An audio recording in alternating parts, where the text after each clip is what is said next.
a synagogue attack that killed 5 people, and now, 3 years later, the first convictions. This is Kenya News Update today. Coming up, you'll discover who was sentenced, why one defendant got 15 years, and what this means for justice in a region grappling with extremism. But here's the twist. The actual attacker is already dead. This is the story of the aftermath. On May 9, 2023, the ancient Ghriba synagogue on the Tunisian island of Djerba was the site of a horrific attack. A member of the Tunisian National Guard opened fire, killing 2 visitors from France and 2 from Tunisia, along with a security guard. The attacker was then shot dead at the scene. For nearly 3 years, the investigation focused on who helped him. And now, a Tunisian court has delivered its verdict. Meet the 5 defendants. They weren't the shooter, but the court found them complicit. The harshest sentence? 15 years in prison for one individual. Another, described as the assailant's fiancé, received 8 years for complicity in homicide.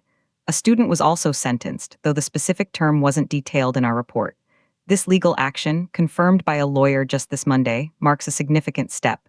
But here's what nobody's talking about: the timing.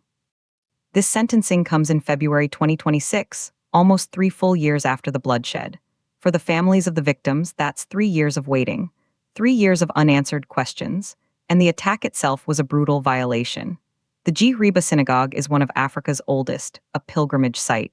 The sound of gunfire shattered centuries of history in an instant. The journey to this verdict was long.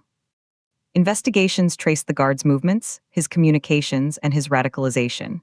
The revelation? Authorities believe he acted with help. That's where these 5 come in. The evidence presented painted a picture of planning and support.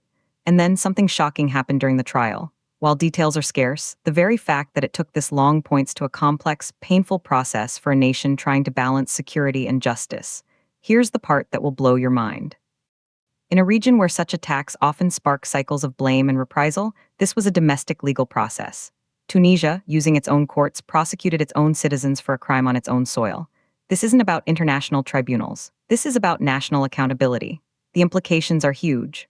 For Tunisia, it's a message against extremism. For the global Jewish community, it's a signal that attacks on holy sites will be pursued. But controversy remains. Some will say justice, however delayed, has been served.